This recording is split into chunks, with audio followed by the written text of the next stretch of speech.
बिस्मिल्लाहिर्रहमानिर्रहीम। अस्सलाम वालेकुम my dear students, my name is Muhammad Aslam. My subject is computer science. Today's topic is formulation of an algorithm. Algorithm आप पहले से study कर चुके हैं, लेकिन मैं थोड़ी सी बात इस हवाले से मज़ीद करना चाहता हूँ कि जब हम कोई कंप्यूटर का प्रोग्राम बनाते हैं, कंप्यूटर का जब कोई प्रोग्राम बनाया जाता है तो उससे पहले कुछ स्टेप्स लिखे जाते हैं। उन स्टेप्स को एल्गोरिथम कहते हैं। उन एल्गोरिथम को लिखने के लिए, उस एल्गोरिथम को लिखने के लिए हमें कुछ कीवर्ड्स की ज़रूरत होती है, जिसको हम फॉर्मुलेशन ऑफ एन एल्गोरिथम कहते हैं। इसके अंदर कुछ नोटेशंस हैं। These notations means these are some words which have some special meanings to write any algorithm. इसमें हम पहली जो सिंबल जो हम यूज कर रहे हैं वो है स्टार्ट।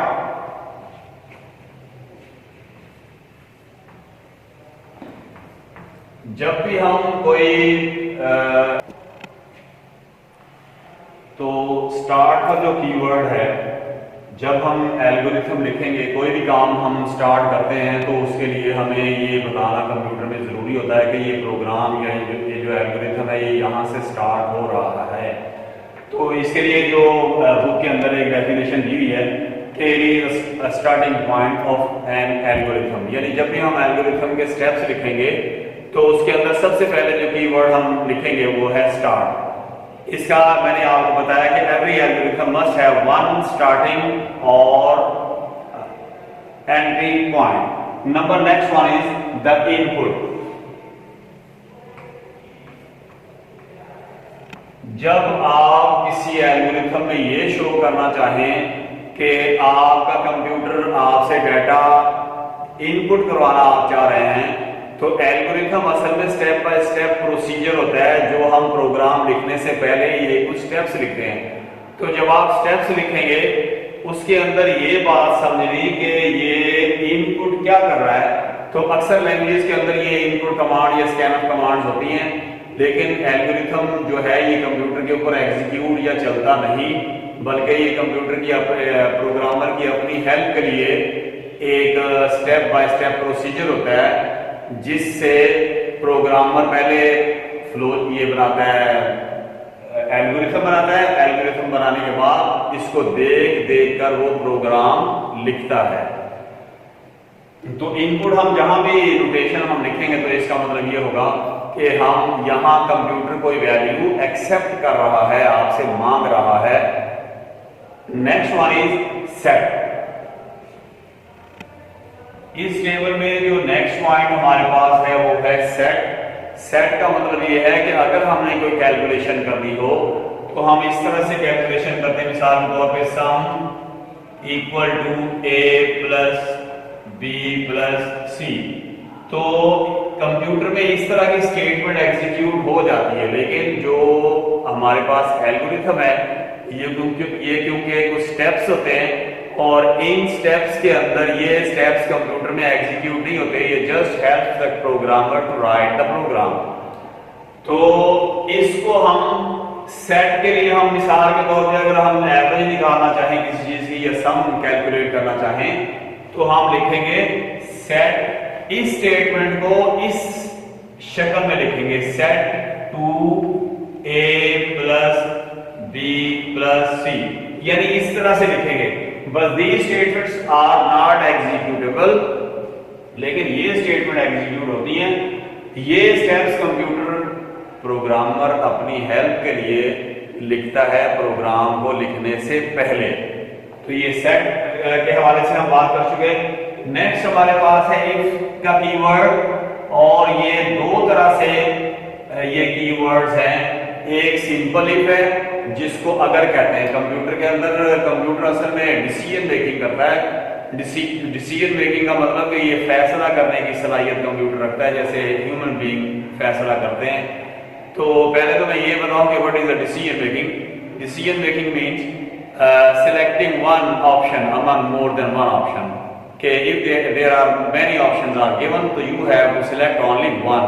तो कंप्यूटर में भी हम इस स्टेटमेंट को यूज करते हैं जब हम कंप्यूटर से कोई फैसला करवाना चाहें। मिसाल के तौर पे अगर हम A के अंदर वैल्यू 10 स्टोर कर देते हैं और B के अंदर वैल्यू 20 स्टोर कर देते हैं और अब मैं कंप्यूटर से कहूं अगर कि चेक करो if A greater than B, तो कंप्यूटर यहां चेक करेगा पहले से ये वैल्यू जो हम दे चुके हैं, कंप्यूटर मेमोरी में अपनी में ये स्टोर कर लेगा कि A के अंदर अब 10 है, A में 10 है, दिस A मींस नाउ 10 और this B means now 20।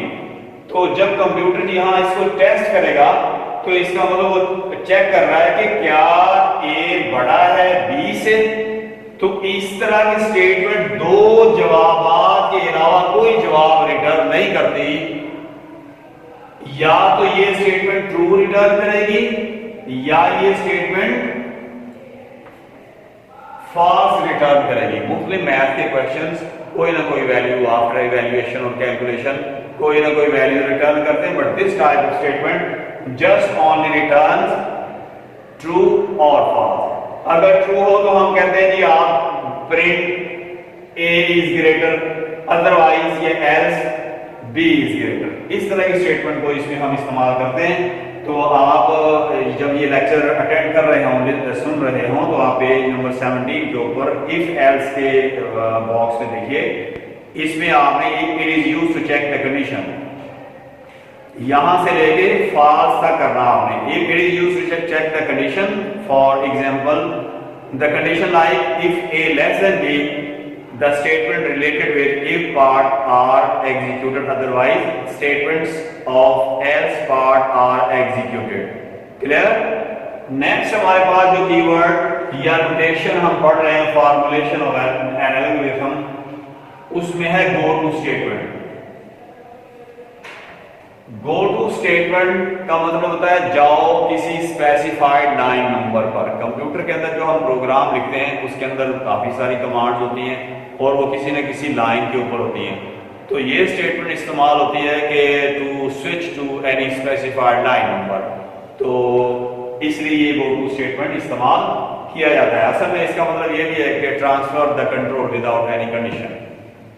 Next हमारे पास ये आपने जो बुक में दिया हुआ है, ये बॉक्स में, ये इसकी पूरी डेफिनेशन याद करनी है। नेक्स्ट हमारे पास है output. Formulation of an algorithm means when you are making or writing algorithm, तो उसके अंदर नेक्स्ट हमारे पास जो नोटेशन या कीवर्ड हमारे पास है वो है आउटपुट। आउटपुट का मतलब जब आप ये शो करना चाहें एल्गोरिथम के अंदर कि मैं कोई वैल्यू प्रिंट करवाना चाह रहा हूं, तो उसके अंदर हम आउटपुट की स्टेटमेंट यूज करेंगे या कीवर्ड इस्तेमाल करेंगे, जिसका मतलब है कि ये एक आउटपुट स्टेटमेंट है जो स्क्रीन के ऊपर कोई लाइन डिस्प्ले करवाई, इसकी मदद से करवाई जा सकती है। नेक्स्ट और लास्ट जो हमारे पास कीवर्ड है वो स्टॉप है। स्टॉप भी है लेकिन इस बुक में इन्होंने नहीं लिखा हुआ, लेकिन मैं बताना चाह रहा हूं कि आप इसकी जगह एंड का कीवर्ड भी इस्तेमाल कर सकते हैं। दोनों का मतलब एक ही है। साल ज़ायदा कोई भी काम हम जब कर रहे होते हैं तो उसमें फिनिशिंग पॉइंट लाजमी कंप्यूटर में हमें बताना पड़ता है कि जनाब ये प्रोग्राम यहाँ एंड हो रहा है, मजीद इसको पढ़ने की कोशिश आगे ना करें, ताकि कंप्यूटर जो है आपको अपना कंट्रोल वापस किसी और काम के लिए हमारे लिए अवेलेबल हो। तो स्टॉप का मतलब ये कि जब आप एल्गोरिथम लिखेंगे तो शुरू में स्टार्ट लिखेंगे और लास्ट में आप लाजमी तौर पे स्टॉप लिखेंगे, जिसका मतलब ये कि हम एल्गोरिथम को कंप्लीट कर चुके हैं। मुझे उम्मीद है कि आपको आज का लेक्चर लाजमी समझ आया होगा, लेकिन फिर भी अगर कोई प्रॉब्लम हो तो आप मेरे नंबर के ऊपर मेरे से कोई भी क्यूरी या क्वेश्चन कर सकते हैं।